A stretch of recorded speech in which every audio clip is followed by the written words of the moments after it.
सासू जी के मारल पिठिया बहुत पिरानी हो। सासू जी के मारल पिठिया बहुत पिरानी हो। हमरे के खातिर ससुरु खोले डाकटरिया हो। हमरे के खातिर ससुरु खोले डाकटरिया हो। तीत तोहरी बोली ससुरु तीती बादवैया हो। तीत तोहरी बोली ससुरु तीत बादवैया हो। अब नाही आऊब ससुरु तोहरी डाकटरिया हो। कबहु नाही आऊब ससुरु तोहरी डाकटरिया हो।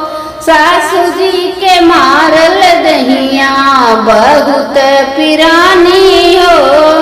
सासू जी के मारल दहिया बहुत पिरानी हो। हमरे के खातिर जेठवा खोले डाकटरिया हो। हमरे के खातिर जेठ खोले डाकटरिया हो। तीत तोहरी बोली जेठवा तीत बादवैया हो। तीत तोहरी बोली जेठवा तीती बादवैया हो। अबन का बहु आऊब जेठवा तोहरी डाकटरिया हो। कबहु न आऊब जेठ तोहरे डाकटरिया हो।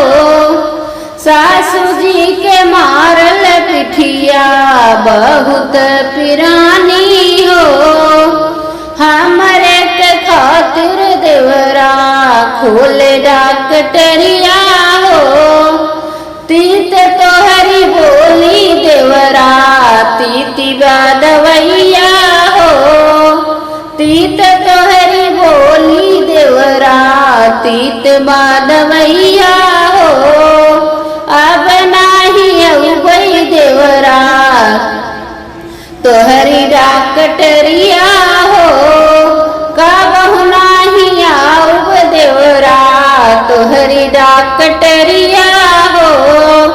सासू जी के मारल दहिया बहुत पिरानी हो। सासू जी के मारल दहिया बहुत पिरानी हो। हमरे के खातिर सैया खोल डाकटरिया हो। मीठे तोहरी बोली सैया मीठी बादवैया हो। मीठे तोहरी बोली सैया मीठी बादवैया हो। रोज हम आऊब सैया तोहर डाकटरिया हो।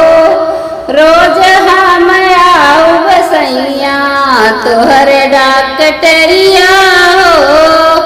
सासू जी के मारल पिठिया बहुत पिरानी हो। सासू जी के मारल पिठिया बहुत पिरानी